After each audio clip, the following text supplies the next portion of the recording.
خطیب نشان، فاضل الکلام، استاد العلماء، سرمایہ اہل سنت، پاسبان مسلک رضا، حضور قبلہ قاری محمد یوسف نقشبندی دامت برکاتہ العالیہ، کہ آپ اپنا محققانہ مفسرانہ اور اسلائی بیان سے ہمارے دلوں کو منور فرمائیں گے. آپ اللہ اور اس کے رسول کا نام بلند کر کے قبلہ استاد صاحب کا استقبال کیجیے. نعرہ تکبیر، نعرہ رسالت، نعرہ رسالت، نعرہ خلافت، نعرہ حیدری، نعرہ وسیع، علماء اہل سنت. ماشاءاللہ.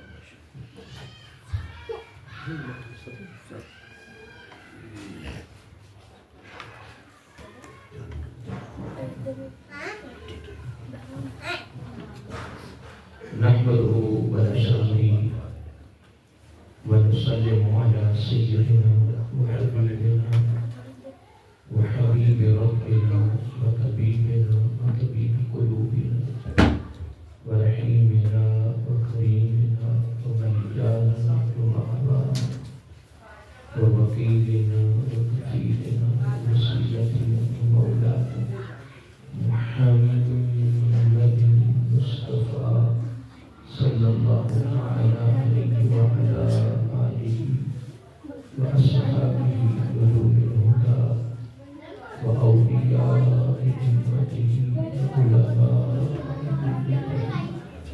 وأهل سنته أجمعين. أما بعد فأعوذ بالله من الشيطان الرجيم. بسم الله الرحمن الرحيم. وسيق الذين كفروا إلى جهنم زمرا حتى إذا جاءوها فتحت أبوابها وقال لهم خزنتها ألم يأتكم رسل منكم يتلون عليكم آيات ربكم وينذرونكم لقاء يومكم هذا قالوا بلى ولكن حقت كلمة العذاب على الكافرين قيل ادخلوا أبواب جهنم خالدين فيها فبئس مثوى المتكبرين. وسيق الذين اتقوا ربهم إلى الجنة زمرا حتى إذا جاءوها وفتحت أبوابها وقال لهم خزنتها سلام عليكم طبتم فادخلوها خالدين. وقالوا الحمد لله الذي صدقنا وعده وأورثنا الأرض نتبوأ من الجنة حيث نشاء فنعم أجر العاملين. وترى الملائكة حافين من حول العرش يسبحون بحمد ربهم وقضي بينهم بالحق وقيل الحمد لله رب العالمين. صدق الله مولانا العظيم وصدق رسوله النبي الكريم ونحن على ذلك لمن الشاهدين والشاكرين والحمد لله رب العالمين. سبحانك لا علم لنا إلا ما علمتنا إنك أنت العليم الحكيم.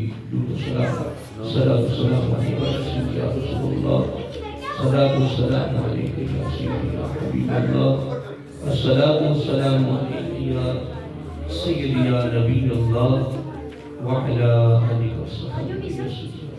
مولانا صل وسلم دائما أبدا على حبيبك خير الخلق كلهم محمد سيد الكونين والثقلين والفريقين من قرب ومن هو الحبيب الذي ترجى شفاعته بكل هول من الأحوال مقتربين. ثم الرضا عن أبي بكر وعن عمر وعن علي وعن عثمان ذي القرن. نہایت وجب الاکرام علماء کرام، قرہ حضرات، حفاظ کرام، مہمانان گرامی قدر اور معزز سامعین حضرات، اللہ رب العزت کی تعریف و توصیف اور حضور نبی کریم صلی اللہ علیہ وآلہ وسلم کی بارگاہ عالیہ مقدسہ میں نذرانہ درود و سلام۔ خالق کائنات کا ہماری پر بہت بڑا کرم، اس کا فضل اور اس کی خصوصی مہربانی ہے، اس نے ہم سب کو پیارے محبوب علیہ السلام کی امت اندر پیدا فرمایا، اور خالق کائنات کا ہماری پر بہت بڑا احسان ہے کہ اس نے اپنی توفیق اور اپنے محبوب علیہ السلام کی توسط سے ایمان جیسی عظیم الشان نعمت سے بلمان فرمایا۔ اس کی بارگاہ میں دعا ہے کہ اللہ تعالی ہم سب کو ایمان کو زندہ رکھے اور ایمان پر ہی موت عطا فرمائے، ایماندار عادل سربراہ عطا فرمائے، اپنی سانس تک غیروں کی محتاجی سے محفوظ فرمائے اور اپنا کی محتاج رکھے۔ ماشاءاللہ ماہانہ سلسلہ درس قرآن جو شیخ خان اپنے گھر میں مہینے کافی دیر سے ماشاءاللہ سجاتے آ رہے ہیں، بڑا خوبصورت انتظام و اہتمام کرتے آ رہے ہیں۔ اللہ تعالیٰ ان کو اس پروگرام کے کرنے میں استقامت اور اخلاص کی دولت نصیب فرمائے، اور ایسے خوبصورت پروگرام جو اصلاحی، تربیتی، روحانی، فکری، علمی پروگرام ہے، اللہ تعالیٰ ان کی نسل کے اندر قیامت تک جاری و ساری فرمائے، اور ان کے لیے، ان کے خاندان کے لیے، ان کی اولاد کے لیے اللہ تعالیٰ ان کو بخشش کا ذریعہ بنائے، صدقہ جاریہ بنائے، شریک ہونے والوں پر بھی اللہ تعالیٰ کی نظر کرم اور نظر رحمت فرمائے۔ دو قرآن حضرات نے ماشاءاللہ اللہ تعالیٰ کی کلام کی تلاوت کی ہے، خوبصورت انداز میں آقا علیہ السلام کی سخنی کی ہے۔ اللہ تعالیٰ ان پر بھی اپنا خاص کرم، فضل، اور ان کے آگے نسلوں پر اللہ تعالیٰ کرم اور فضل فرمائے، مہربانی فرمائے۔ ان کی نسل میں اللہ تعالیٰ علم بعمل لوگ اللہ تعالیٰ پیدا فرمائے۔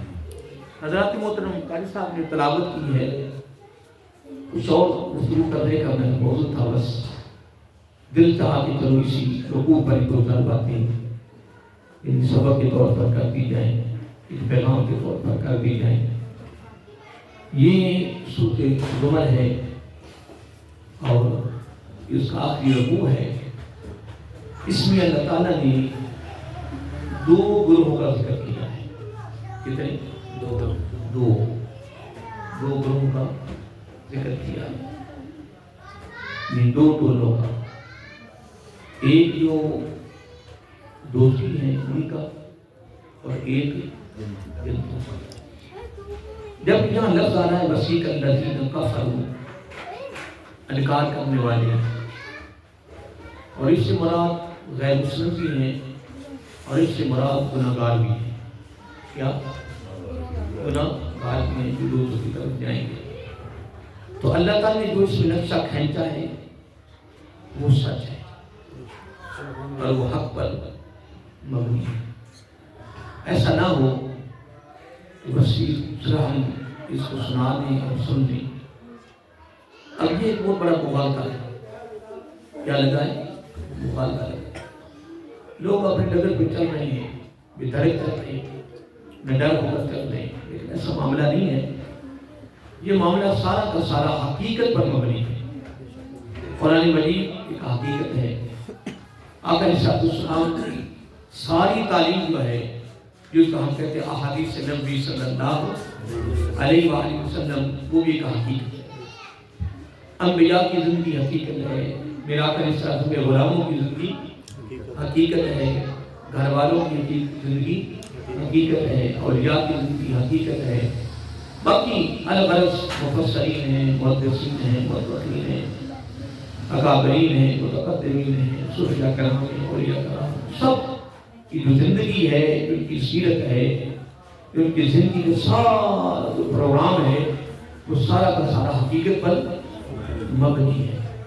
یقیناً جن لوگوں کو مغالطہ لگ گیا ہے وہ لگ گیا ہے، اور ایک عجیب سے راستے پر چل پڑے ہیں، لیکن یہ مغالطہ بہت بڑا نقصان دینے والا ہے، اور نقصان دے گا، نقصان دے گا۔ اللہ تعالیٰ ہمیں اس مغالطے سے نکالے اور اللہ تعالیٰ ہمیں قرآن و سنت کی تعلیمات پر عمل پیرا ہو کر اپنی زندگی کو مزین کرنے کی توفیق عطا فرمائے۔ یقیناً وہ لوگ مبارک اقدار تھے، ہیں اور ہیں کہ جن لوگوں نے قرآن سنت کو سامنے رکھ کر آقا علیہ السلام کی خصوصی تعلیم کو سامنے رکھ کر، آقا علیہ السلام کی خصوصی زندگی کو سامنے رکھ کر، آپ کی سیرت کو سامنے رکھ کر، جس کو اللہ تعالیٰ نے قرآن مجید میں اسوۃ حسنہ کا نام دیا ہے، اس پر عمل پیرا کر رہے ہیں، کرتے آ رہے ہیں، کر رہے ہیں اور کرتے رہیں گے۔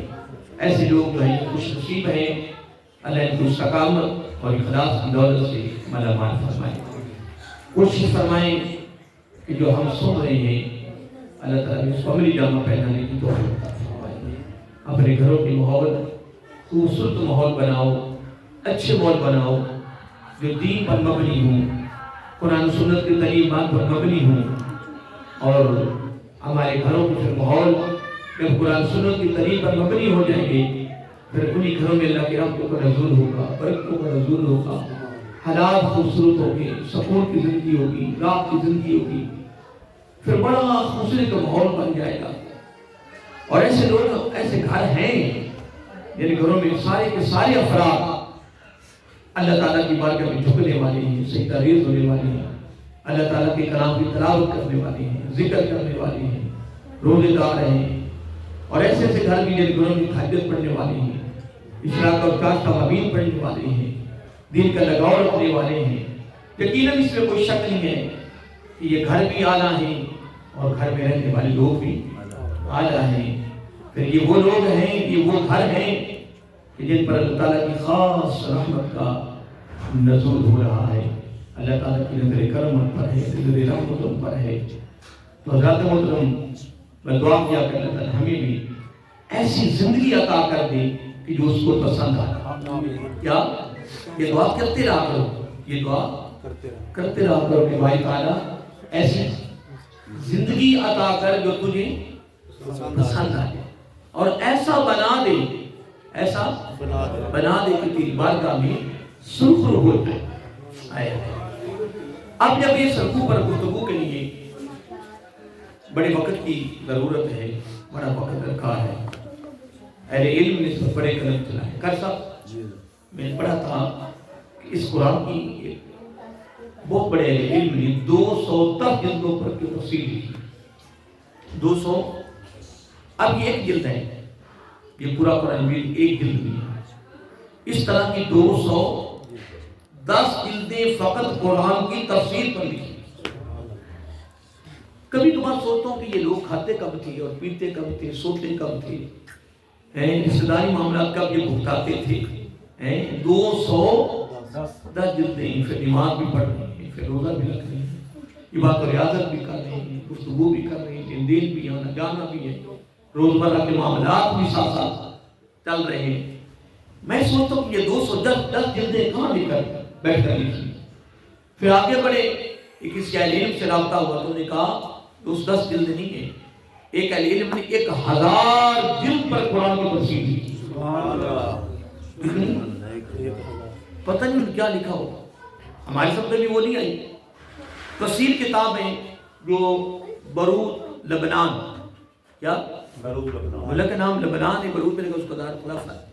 برود پوری دنیا کے ایک ایسا شہر ہے جس میں بہت بڑا ایک مرکز ہے، بہت بڑا مرکز ہے کہ جہاں کتابیں چھپ رہی، عربی کی، کیا عربی کی کتابیں برود میں چھپ رہی، اور بڑے مسودے پڑے ہوئے جو ابھی تک چھپے نہیں۔ تو میں عرض کر رہا تھا کتنی جلدوں پر تفسیر لکھی ہے؟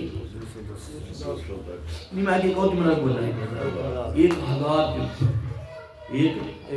1000 جلد پر مشتمل قرآن کی تفسیر، خلاصہ، تشریح، تفسیر لکھ کر آخر میں کیا کہتی ہیں؟ جامع العلم فی القرآن لکن تقاصرت عنہ افہام الرجال، تمام علموں کا جو مرکز ہے وہ قرآن ہے۔ تمام کائنات کے جو علوم ہیں، جو علم ہے، ان کا مرکز کون ہے؟ قرآن ہے۔ کائنات کا ہر علم قرآن مجید سے نکل رہا ہے، لیکن لوگوں کی عقلیں، لوگوں کی شعور، لوگوں کی سمجھیں، لوگوں کی ریسرچیں، لوگوں کے تجربے سارے کے سارے قرآن کو سمجھنے سے قاصر ہے۔ کیا ہے؟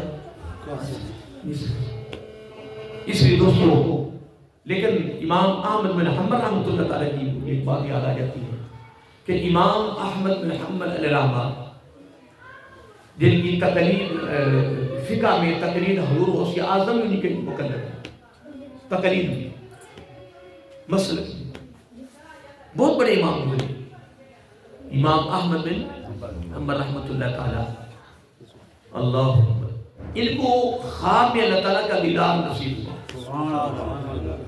اللہ تعالیٰ کا دیدار نصیب، کس کا؟ اللہ تعالیٰ۔ اب اللہ تعالیٰ کا دیدار ہونا یہ قربت نہیں، نعمت نہیں، انعام نہیں، تحفہ ہے۔ اب جس نے اللہ تعالیٰ کا دیدار کیا ہے، اللہ کیا ہے؟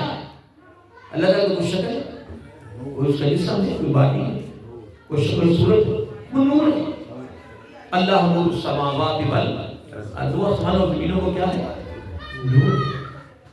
جب آپ کو زیارت ہوئی، اب زیارت کا ہونا یہ قربت ہے، آپ نے قربت پانے کے باوجود فرض کر دی کہ بھائی تعالیٰ تیرے قریب ہونے کا ذریعہ کیا ہے؟ اتنا مرتبہ قربت کا بات کر کیا کرتی ہیں اے باری تعالیٰ تیرے قریب ہونے کا ذریعہ کیا ہے؟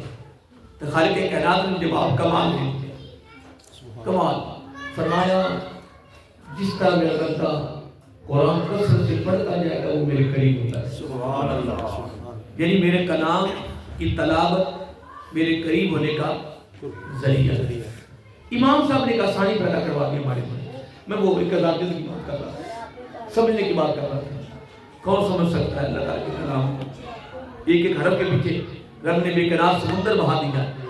میں ایک بات کر رہا تھا کہ امام صاحب نے عرض کیا کہ بھائی تعالیٰ قرآن مجید کی تلاوت تیرے قریب ہونے کا ذریعہ ہے، کیا اسے سمجھ کر پڑھے یا بغیر سمجھ کے؟ خالق کائنات نے کمال کر دیا، فرمایا بس وہ پڑھتا رہے جس طرح اس کا دل ہے، صرف وہ میرا کلام سمجھ کے پڑھتا ہے، میرا کلام سمجھ کے، یہ رب کا کلام، رب کا کلام۔ جب حضرت اکرمہ رضی اللہ تعالیٰ عنہ ابو جہل کا بیٹا تھا، مسلمان ہو گیا، بڑا خوبصورت تھا، میں جب ان کی تعریف پڑھی نا تو میں پڑھ رہا تھا کہ یہ خوبصورت بڑا تھا، کیا بڑا حسن تھا، بڑا حسن تھا۔ آپ نے ماشاءاللہ مسلم عمر میں بڑے بڑے سینئر ہیں، تو یہ ایسے پنڈ ہیں، گاؤں ہیں کہ جن کی گلیاں چھوٹی چھوٹی ہیں، تنگ سوڑی، آج بھی ایسے گاؤں ہیں پرانے پنڈ جو بیٹھے ہوئے کہ ان کی گلیاں مکہ المکرمہ اب تو بڑا شہید ہو گیا اور جدید مکہ شریف بن گیا، تو اس کے اندر کچھ علاقے میں نے دیکھے ہیں، کچھ علاقے کہ جن کے اندر گلیاں سوڑی سوڑی تنگ گلیاں، وہ منظر دیکھ کے میں عجیب کفیت ہو جانی، یعنی پرانے دور میں شریف ہے۔ اب یہ گلی جا رہی ہے، آگے گلی مڑ رہی ہے، آگے سیدھے نہیں نکل رہی، نہ دائیں جا رہی تھی، ایسے مڑ رہی تھی، ادھر سے آقا علیہ السلام آگے، ادھر سے حضرت اکرمہ آگے، سامنے آگے، شرمیلے تھے، خوبصورت تھے، آقا علیہ السلام کا آمنا سامنا ہوگا، نہ پیچھے بھاگ سکے نہ آگے جا سکے، وہی ہوگا، لیکن گردن جھکا لی، دیکھا نہیں، کیا دیکھا اوپر نظر نہیں اٹھائی، بس ایسے کھڑے، یعنی آگے گزرے نہیں، تنہائی، پیچھے کو گئے، جب رک گئے تو آقا علیہ السلام نے ایک ہی جملہ فرمایا جو سیدھا دل پہ تیر لگا، ایک ہی جملہ فرمایا زبانی نبوت سے، فرمایا کرما اتنی خوبصورت ہو کر آیا کیا سبحان اللہ، اتنے خوبصورت ہیں۔ میرے آقا صاحب ان میں محبت تھی، پیار تھا امت کا۔ میں بڑی مرتبہ یہ الفاظ بیان کیے ہیں کہ نبی علیہ السلام کو اپنی امت کے ساتھ بڑی پیار، سبحان اللہ، میرے آقا صاحب کے دامن میں اپنی امت کی بڑی شفقت ہے، بڑی ہمدردی ہے، بڑی خیال۔ میرے آقا علیہ السلام کی سب سے بڑی منشا جو تھی نا، سب سے بڑی منشا جو تھی نا، وہ ایک ہی تھی کہ پوری دنیا کے جو انسان ہیں وہ کلمہ پڑھ کے سارے کے سارے جنت میں سبحان اللہ، سارے جنت میں۔ اور دوسری منشا کیا تھی کہ جتنے میرے امتی کلمہ پڑھنے والے ہیں، جتنے میرے امتی کلمہ پڑھنے والے ہیں نا، وہ سارے کے سارے جب موت کا دروازہ گزرے تو کلمہ پڑھتے ہوئے گزرے، سارے جنت میں داخل ہو۔ سبحان اللہ، کیا ہو جائے بولیے؟ جنت میں۔ آقا علیہ السلام نے بات سنی نا کہ آقا علیہ السلام کی کتنی منشا تھی؟ سارے بولیے۔ ایک پوری انسانیت کے لیے اور ایک کلمہ پڑھنے والے امت کے۔ تو جب حضرت اکرمہ رضی اللہ عنہ سامنے آئے نا تو نہ پیچھے جا سکے اور نہ تو وہی کھڑے ہو گئے۔ میں پڑھ رہا تھا کہ شرمیلے تھے، کیا تھے؟ امیر المومنین عثمان غنی رضی اللہ تعالی عنہ کی شرمیلے تھے۔ تو آقا علیہ السلام نے دیکھ کر کیا فرمایا؟ اتنے خوبصورت، اتنے خوبصورت، اور آپ بزرگ اتنے بن گئے۔ جب زبان نبوت کے الفاظ نکلے سیدھا تیر لگا، وہی مسلمان ہو، وہی مسلمان ہو کر کلمہ پڑھا۔ کیا کیا؟ کلمہ پڑھا۔ اب کلمہ پڑھنے والے کے صحابی کے الفاظ، ان کا عمل دیکھیے، قرآن کے مناسبت سے، اس کی مناسبت سے دیکھیے۔ میں نے پڑھا کہ جب بھی آپ قرآن کی تلاوت شروع کرتے ہیں ہوش ہو جاتا ہے، جب بھی اللہ تعالیٰ کے کلام کو یہ کفیتی ہماری پھر صاحب پھر رات ہم قرآن پڑھ رہے ہیں، تلاوتیں کر رہے ہیں، پڑھا رہے ہیں، پڑھ رہے ہیں، ہماری کیفیت کو نہیں بدلتا۔ قبرستان جا کر بھی ہماری آنکھوں میں آنسو نہیں آ رہے، یا میں اس پہ بڑا ہی غور کرتا ہوں کہ وجہ کیا۔ بڑوں سے پوچھا ہے، کوئی مثبت جواب بھی نہیں مل رہا کہ قبرستان جاتے ہیں وہیں بھی گلے اور شکوے ہو رہے ہیں، غیبتیں ہو رہی ہیں، وہاں بھی منافقت کی باتیں ہو رہی ہیں، بڑی عجیب باتیں ہو رہی ہیں، اور وہاں بھی ڈر اور خوف ختم ہو گیا ہے۔ جبکہ امیر المومنین حضرت عثمان غنی رضی اللہ تعالیٰ عنہ جو ذوالنورین ہیں، آج تجھے فخر ہوتا ہے کہ میرے گھر میں گورنر کی بیٹی ہے، تو بھی آج بڑا ناز ہے کہ میرے گھر میں صدر کی بیٹی ہے، میرے گھر میں جو بہت بڑے جگیردار کی بیٹی ہے۔ خدا کی عزت کی قسم میں یہاں جملہ کیا استعمال کروں؟ وہ کتنا خوش نصیب شخص ہے کہ جس کی عقد میں نبی کی 2 بیٹیاں ہوئی۔ ہائے ہائے، جو دو مرتبہ، ہائے میرے پاس الفاظ نہیں کر صاحب، میرے پاس الفاظ نہیں ہے۔ ان کی شان کیا بیان کریں، ان کی کیا عظمت بیان کریں، ان کی کیا شان و شوکت بیان کریں، ان کا کیا مقام و مرتبہ بیان کریں کہ تمہیں کیا رب نے عزت دی ہے، کیا رفعت دی ہے، کیا عظمت دی ہے، کیا مقام و مرتبہ دیا ہے۔ جو امام الانبیاء صلی اللہ علیہ وسلم کے گھر کے 2 داماد ہوں اور 2 مرتبہ دلہا بن کر، ہائے کمال۔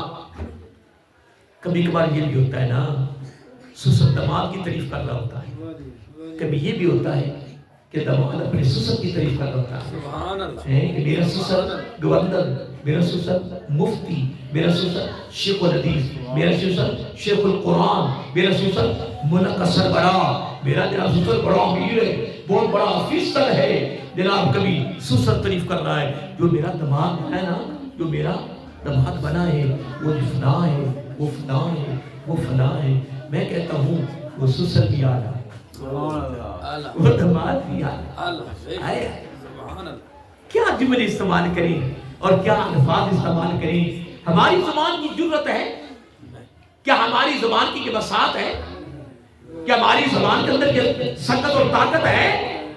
ان عظیم ہستیوں کا نام بھی زبان پر لائے، لیکن اس کا کرم، اس کا فضل، اس کی مہربانی ہے کہ وہ ان عظیم شخصیات کے نام مبارک ہماری زبان پر لا رہا ہے، اور ان کا مبارک نام زبان پر آ جانا یہ بہت بڑی نعمت ہے، بہت بڑی سعادت ہے، بہت بڑا تحفہ ہے۔ میں وہ قبرستان کی بات کر رہا تھا کہ وہاں جا کر بھی ہماری کیفیت نہیں بدلتی، تو میں امیر المومنین حضرت عثمان غنی رضی اللہ عنہ بات کرنے لگا تھا، قربان جائیں ان کے بارے میں جہاں تک آتا ہے کہ جب یہ پہلا قدم جنت میں رکھیں گے نا تو ساری جنت چمک اٹھے گی۔ ایک دیہاتی آیا نا، دیہاتی پینڈو بدو آیا آقا علیہ السلام کی بارگاہ میں حاضر ہوا اور عرض کرتا ہے یا رسول اللہ صلی اللہ علیہ وسلم جنت میں بجلی ہوگی کیا؟ جنت میں بولیے جنت میں بجلی ہوگی؟ آقا علیہ السلام ہاں بجلی ہوگی۔ جواب ملنے کے بعد ختم ہو گئی، لیکن اس بدو دیہاتی نے پھر سوال کر دیا، پھر عرض کر دی کہ یا رسول اللہ صلی اللہ علیہ وسلم بجلی تو ہوگی، کیسے ہوگی؟ تو آقا علیہ السلام نے کیا خوبصورت جملہ اپنی زبان نبوت سے نکالا، فرمایا کیسے ہوگی یہ پوچھ رہے ہو؟ عرض کیا یہ پوچھ رہے ہیں؟ فرمایا کیا میرے عثمان رضی اللہ تعالیٰ عنہ جنت میں قدم رکھیں گے جنت میں بجلی پیدا ہوگی، پوری جنتیں چمک اٹھیں گی پوری۔ آگے میں ان کی تعریف کیا کر سکتا ہوں؟ کیا بكل نبي رفيق ورفيق في الجنة عثمان رضی اللہ تعالیٰ عنہ۔ ہر نبی کا کوئی نہ کوئی ساتھی رفیق ہوگا جنت میں، پر میرا رفیق میرا عثمان ہوگا۔ میں ان کی وہ زندگی بیان نہیں کر رہا، ان کی عظمت بیان نہیں کر رہا، میں تو وہ قبرستان کے حوالے سے ایک حوالہ دینے لگا ہوں نا کہ آج قبرستان جا کر بھی ہماری کیفیت نہیں بدلتی، آپ کو بیان سنی آتے ہیں ہمارا پھر وہ کفیتوں کا بدلنا تو بڑی دور کی بات ہے۔ وہاں بھی میں تو یہی سنا لوگوں کو، کان سنا بھیجتی ہو رہی ہیں، معاشرتی ہو رہی ہیں، دنیا کی باتیں ہو رہی ہیں۔ میں نے یہی پڑھا ہے کہ قبرستان میں دنیا کی باتیں کرنے والے کی شکل بدل جاتی ہے۔ 6 مقام ایسے ہیں کہ 6 مقاموں پر دنیا کی باتیں کرنے والا جو شخص ہے اس کی شکل بدل جاتی ہے۔ اللہ معاف کرے۔ اس میں سے ایک قبرستان کی جگہ، ایک حضرت عثمان غنی رضی اللہ تعالیٰ عنہ اتنی بڑی ہستی ہو کر آپ نے سنا وہ علماء سے جب قبر کو دیکھتے تو اتنا دردناک ہوتے کہ ساتھیوں کو بھی رونا ہو جاتا۔ یہ کس کی بات کر رہا ہوں؟ جو نبی علیہ السلام تمام نبیوں کے نبی، اللہ کے محبوب علیہ السلام کے گھر کے 2 دمان ہیں جن کا قدر میں آقا علیہ السلام کی 2 صاحبزادیاں ہیں، 2 بیٹیاں ہیں، جنتی جنت کے آپ کے رفیق ہیں، صحابی ہیں، مومن ہیں، جنتی ہیں، اعلیٰ ہیں، عظیم ہیں، بخشے ہوئے سب کچھ ہے، لیکن جب قبر کو دیکھتے تو اتنا دردناک ہوتے کہ ساتھیوں کو بھی رونا آ جاتا، ساتھیوں کو بھی۔ اور پھر کہیں پوچھ لیتے تھے پیارے عثمان رضی اللہ تعالیٰ عنہ تو آج ہمارا آنے نہ نماز نہ کوئی روزہ، بس کمائی جاؤ کہ کھائی جاؤ، کمائی جاؤ کہ کھائی جاؤ۔ کیا زندگی؟ دفع کرے زندگی کو، جانور والی زندگی دفع کرو، یہ زندگی ہے۔ کماؤ تے کھاؤ تے سمو، کماؤ تے کھاؤ سمو، مرو تے چل گئے۔ کیا زندگی؟ میں زندگی کو زندگی نہیں سمجھتا، یہ زندگی ہے۔ کون کہتا ہے ایسی زندگی کو؟ یہ جانور والی زندگی۔ کئی بازار میں کوئی جانور باندھا ہونا تو رات کی 13 بجے گزرو نا تو وہ کھا رہا ہے، اور وہ حال آج ہمارا۔ ابھی دن نہیں چڑھا لاہوریوں کا ابھی چڑھنے والا، اب تو کھروڑے مشین میں دیندار بھی لگنے پہ انہیں اتنا نہیں پتا یہ پیسہ اتنا عمدہ کتوں پہ آئے، 25,000 کی دعوت ہے، 50,000 کی دعوت ہے، پتہ نہیں کتوں پیسہ آئے کہ پاس لگڑی کے اندر چھکی کے اندر۔ اللہ معاف کھائیں گے سارے پر الٹا لٹکے گا تو، کھائیں گے ہاں جی۔ یہ باتیں قرآن و سنت کی ہیں، مغالطے میں نہ جائے کوئی آدمی، ہاں یہ بھگت کہہ کے گزرے گا، ایسا نہیں نکل جائے گا۔ جو نبی نے فرمایا وہ سچ ہے۔ وہ کیا ہے؟ جب قبر کو دیکھتے تو کیا ہوتا؟ ٹبروں کے ٹبر بھی نمازی ہوتے ہیں، پوری فیملیوں بھی نمازی ہوتے ہیں، ایک تو بھی نمازی ہوتی ہے، ستر ساری رات ڈرامے دیکھ رہے ہیں، تو سارا فلماں دیکھنی ہیں تو پھر کی کرنا ہے؟ سونا ہی ہے نا. کتنے نماز پڑھنی تو کوئی گل نہیں, تیرے قبراں بھی ڈرامے چلن گے انشاءاللہ, تیری قبراں بھی ڈرامے چلن گے, تیری قبراں بھی فلماں چلن گیا, سارا کچھ تیری قبراں چل گیا نہیں ہونا سارا کچھ آیا.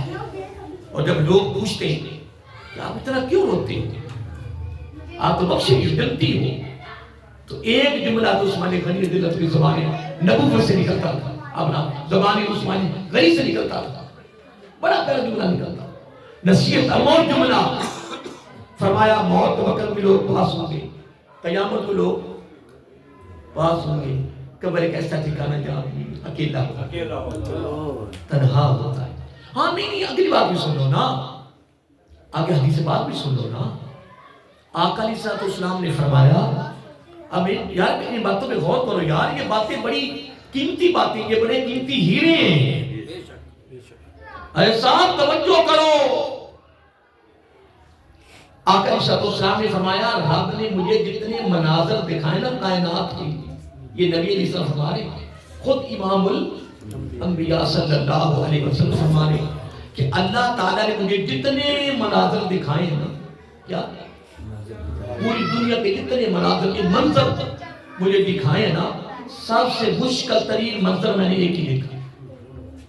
یہ آقا علیہ السلام اپنی زبان نبوت سے فرما رہے ہیں کہ صاحب جتنے منظر آپ نے مجھے دکھائے ہیں نا, سب سے مشکل ترین منظر جو میں نے دیکھا ہے وہ ایک ہی دیکھا ہے. صحابہ نے کیا کہا, وہ کون سا؟ فرمایا قبر کا منظر. جب مجھے قبر کا منظر دکھایا گیا تو یہ تمام مناظروں میں سے مشکل ترین سخت ترین منظر ہے, جس کے لیے آقا علیہ السلام نے فرمایا اس کو تم گڑا نہ سمجھو. جب وہ گڑا نکالا جاتا ہے نا, ٹویا قبر کا, میرا آقا علیہ السلام میرے امتیوں اس کو ٹویا نہ سمجھو, یہ گڑا نہیں ہے, یہ ٹویا نہیں ہے, یہ تیری دوزخ بھی ہے اور تیری جنت بھی ہے. پھر قبر کے اوپر مٹی جو ڈالتے ہیں ڈھیر بناتے ہیں, اس کی آقا علیہ السلام نے فرمایا اس کو مٹی کا ڈھیر نہ سمجھو, اس کے نیچے جنت بھی ہے, اس کے نیچے دوزخ بھی ہے. تو میں ایک بات کر رہا تھا, چلتا چلتا کافی آگے چلا گیا. حضرت اکرمہ رضی اللہ تعالیٰ عنہ نے جب اسلام قبول کیا تو کس کی تلاوت کرتے تھے؟ قرآن کی تلاوت شروع کرتے تو بھی ہوش ہو جاتے. انہیں پتہ چل گیا تھا کہ یہ کلام کس کا ہے. اسی دن رات پڑھی جانے سے پتہ ہی کوئی. اور یہ بھی حدیث میں آتا ہے کہ ایک وقت آئے گا کہ لوگ گلے پھاڑ پھاڑ کے قرآن پڑھیں گے, پر حلق سے نیچے قرآن نازل نہیں ہوگا, اترے گی. جو حال ہو گیا, جو آج ہمارا حال ہو گیا, پھر یہ فقط مردوں کے لیے رہ گیا. صاحب السلام علیکم, فون پہ گال ہو رہی ہے, ہاں جی خیریت ہے جی, اے جی سارے ثواب چاہیے, چلو جی آپ کے لیے سورۃ یاسین کا سارے ثواب نہیں. قاری صاحب کوئی 5-10 قرآن دیو, بھی مولوی صاحب نے پڑھے ہی کوئی, تو آپ کے 5 قرآن چاہیے 10 میں, وہ بھی اپنے گھر بیٹھے جناب فارغ شدہ, مفتی صاحب بیٹھے اللہ منکی کا ہوتے آئے ہیں. قاری صاحب نے کوئی پڑھے نہیں پڑھے, بھی جیڑی میں سورۃ یاسین پڑھی ہے وہ میں ہی پڑھی, تو تین میں دے رہے ہوں. اللہ نے شکر ادا کر کہ میں پڑھ کے تم دے رہے ہیں سورۃ یاسین, کہ نہیں ٹائم تھوڑا ہے, مادر جی موضوع نہیں شروع اس لیے چل گیا. قاری صاحب تلاوت کیتی ہے تو میں بس اس جملے تے آ کے نا جو نو ہائے ہے قاری صاحب حتی اذا جاؤہا وفتحت ابوابہا وقال لهم خزنتها سلام علیکم. وہ کتنے خوش نصیب لوگ ہوں گے یار, وہ کتنے مقدروں کے لوگ ہوں گے یار, جو جنت میں داخل ہونے ہوں گے. اور جنت کے جو ہوں گے نا چوکیدار, جنت کے دروازے, جنت کے دروازوں پر جو کھڑے ہوں گے پہرے دار, ہائے ہائے ہائے, وہ کیا کہیں گے؟ سلام علیکم, سلام علیکم, سلام علیکم. وہ استقبال کریں گے, وہ خوش آمدید کہیں گے, وہ اہلاً وسہلاً مرحبا مرحبا کہیں گے, مرحبا. اور جو گناہگار ان کی ہوں گے وہ کہیں گے قال لهم خزنتها الم یاتکم, وہ تمہارے پاس نہیں پہنچے تھے,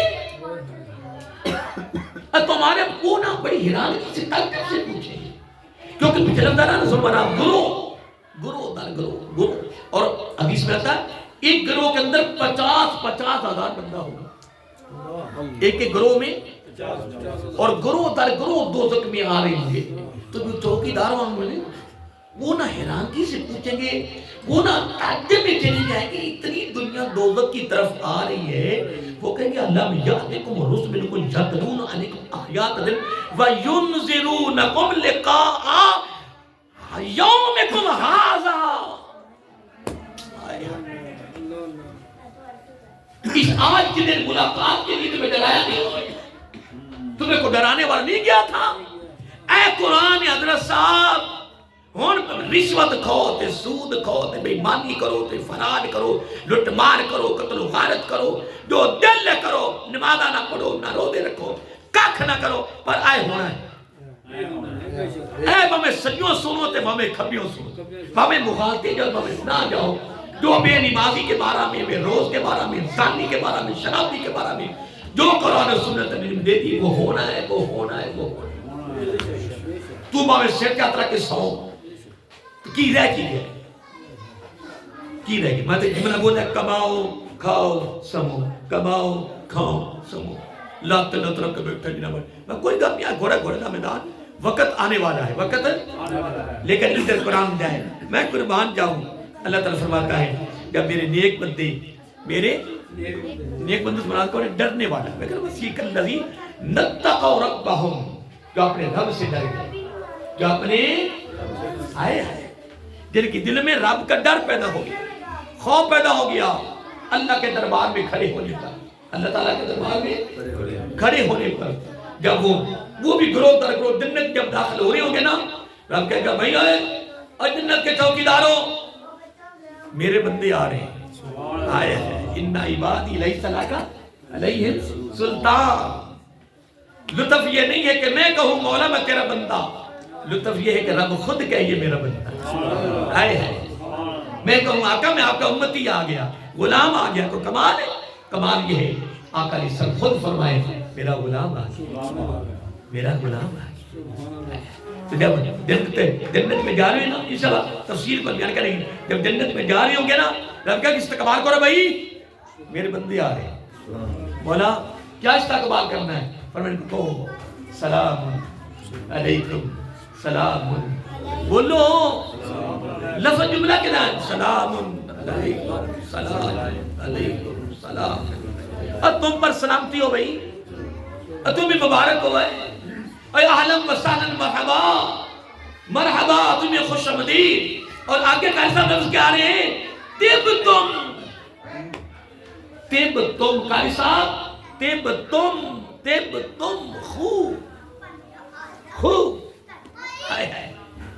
اللہ تعالیٰ ایسے لوگوں کے جوڑے سیدھے کرنے والوں میں ہمارا بھی شمار ہے. انشاءاللہ ٹائم ہو گیا ہے، پھر انشاءاللہ اس پر کبھی گفتگو کریں گے. بس کیسا تلاوت کی موضوع میرا کوئی اور تھا، بس دل کیا چلو قاری صاحب نے تلاوت اس کو کی ہے، چلو اس پر دو چار باتیں کر دیں. تو انشاءاللہ بس میں وہ تمہید کے اندر ہی کافی باتیں کر گیا، چلتا چلتا کافی ٹائم ہو گیا.